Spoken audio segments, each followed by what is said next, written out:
आज कुछ platelet disorders के बारे में बात करेंगे। उससे पहले कुछ थोड़ी-सी फिजियोलॉजीज़ की समझ लेते हैं कि नॉर्मल फिजियोलॉजी क्या होती है। ये एक ब्लड वेसल है और अगर ये हमारी बॉडी में कोई भी ब्लड वेसल इंजर्ड हो जाती है, ये यहाँ पे मैंने इंजरी शो करवाई है, तो यहाँ पे जो कोलेजन होता है उस कोलेजन को अटैच करवाना होता है प्लेटलेट से। अब उस अटैचमेंट के लिए पहले हम एक प्लेटलेट को अटैच करवाते हैं वेसल से, फिर जो वो प्लेटलेट है वो सराउंडिंग प्लेटलेट्स को अटैच करता है और यहाँ पे एक प्लेटलेट प्लग फॉर्मेशन हो जाती है। This platelet plug formation is unstable, this is not an stable platelet plug. Stable होने के लिए वहाँ पे क्लॉटिंग फैक्टर्स आते हैं जो इसको स्टेबलाइज करते हैं। अब होगा क्या, ये जो कोलेजन एंडोथेलियम से इसको अटैच करवाना है प्लेटलेट से। प्लेटलेट के पास रिसेप्टर होता है GP1 भी, जो कि एंडोथेलियम से बाइंड करने के लिए होता है, और इसके पास एक दूसरा रिसेप्टर होता है जिसको हम कहते हैं GP2B3A, जो कि ये आपस में प्लेटलेट्स को बाइंड करवाता है। जो GP1 भी है वो इसको एंडोथेलियम से कैसे बाइंड करवाएगा, यहाँ से ये जो अटैचमेंट होगी इसको हम कहते हैं वॉन विलिब्रेन फैक्टर। तो यहाँ पे जो अटैचमेंट करवाई वो किसने करवाई, वॉन विलिब्रेन फैक्टर ने। एंडोथेलियम से निकला वॉन विलिब्रेन फैक्टर और प्लेटलेट के पास था GP1 भी, ये आपस में कनेक्ट हुए। इस कनेक्शन को हम कहते हैं ADN, this is ADN formation. अब ये इसके साथ अटैच हो गया, यहाँ पे जो रोल था वो था GP1B का एंड वॉन विलिब्रेन फैक्टर का।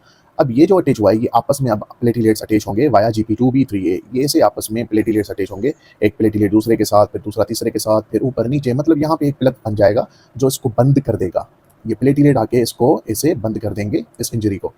इस बंद होने को हम कहते हैं platelet plug formation, and this is the unstable a weak plug. इसको अब स्ट्रॉन्ग करने के लिए क्लॉटिंग फैक्टर्स आएंगे और इसको मजबूत कर देंगे और ये आगे चल के ठीक हो जाएगी। वैसे अगर किसी पेशेंट में इन चीज़ों की डेफिशिएंसी हो, जैसे कि हमने पढ़ा एडीएन में वॉन विलिब्रेन फैक्टर का काम है एंड GP1B का है, अगर इन दोनों में से किसी की भी डेफिशिएंसी हो तो एडीएन नहीं हो पाएगी। अगर GP2B3A की डेफिशिएंसी हो तो आपस में प्लेटलेट टू प्लेटलेट फॉर्मेशन नहीं हो पाएगी, इसको हम कहते हैं एग्रीगेशन। तो एग्रीगेशन नहीं हो पाएगी। अब हम पढ़ते हैं इनकी डिजीजेस।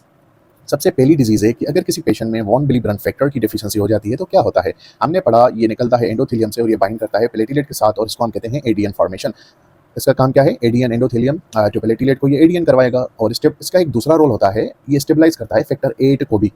अगर ये डेफिशिएंसी हो जाती है, कैसे होगी, ये ऑटोसोमल डोमिनेंट डिजीज है। किसी को डिजीज हो जाती है तो उसमें क्या होगा, अगर ये आपस में एडीएन नहीं कर पाएगा तो एडीएन नहीं होगी और ब्लीडिंग टाइम इंक्रीज हो जाएगा। जब भी प्लेटलेट की डेफिशिएंसी हो या प्लेटलेट काम नहीं करे तो ब्लीडिंग टाइम बढ़ता है, और ब्लीडिंग टाइम जो है वो बढ़ जाएगा, और एपीटीटी भी बढ़ जाएगा। एपीटीटी जो बढ़ रहा है वो फैक्टर 8 की वजह से बढ़ रहा है। जो वॉन विलिब्रेन फैक्टर डेफिशिएंसी होती है उसमें ब्लीडिंग टाइम के साथ एपीटीटी भी बढ़ सकता है। ये प्रेजेंट कैसे करेगा केस, ये ऑटोसोमल डोमिनेंट है तो ये गर्ल्स में भी हो सकती है, बॉयज में भी हो सकती है। जो हीमोफीलिया होती है वो एक्स लिंक डिजीज होती है, तो वो बॉयज में ज्यादा देखी जाती है। तो अगर ये गर्ल होगी तो मेनोरेजिया के साथ प्रेजेंट कर सकती है, बॉयज एंड गर्ल एपिस्टेक्सिस के साथ प्रेजेंट कर सकते हैं।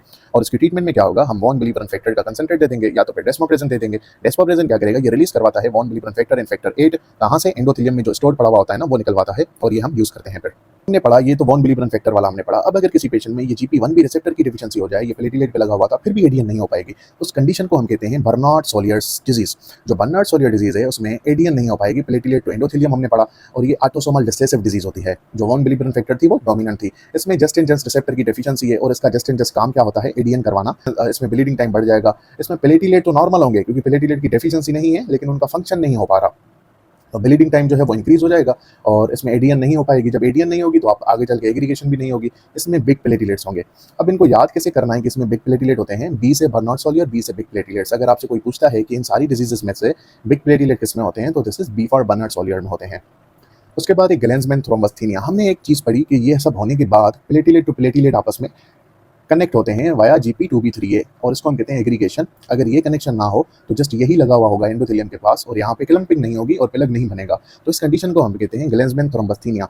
इसमें क्या होता है, एग्रीगेशन होती है, एग्रीगेशन कराता है प्लेटलेट टू प्लेटलेट की। अगर ये डेफिशिएंसी हो जाए, कैसे होती है, ऑटोसोमल रिसेसिव कंडीशन है, और इसमें जब GP2B3A डिक्रीज हो जाएगा तो ब्लीडिंग टाइम बढ़ जाएगा। इसमें भी प्लेटलेट के नंबर नॉर्मल होंगे, क्वांटिटी नॉर्मल होगी, बट क्वालिटी में फर्क आ जाएगा, काम नहीं कर पाएंगे। तो डिक्रीज प्लेटलेट प्लग फॉर्मेशन नहीं हो पाएगी।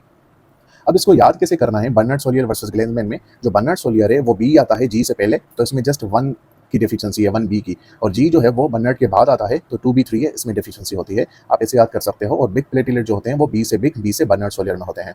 एक टेस्ट होती है जिसको हम कहते हैं रेस्टोस्टिन टेस्ट। ये रेस्टोस्टिन टेस्ट क्या होती है, नॉर्मली रेस्टोस्टिन होता है वो एक्टिवेट करता है GP1B एंड वॉन विलिब्रेन फैक्टर को। अगर ये हम किसी पेशेंट में दे रहे हैं और मेजर कर रहे हैं प्लेटलेट एग्रीगेशन, तो रेस्टोस्टिन होता है, ये नॉर्मल होता है नॉर्मल पेशेंट में या तो फिर ग्लेंसमैन में। अगर ये नॉर्मल आ रहा है तो डेट इज ग्लेंसमैन थ्रोम्बस्थीनिया। फिर हम टेस्ट करेंगे GP2B3A।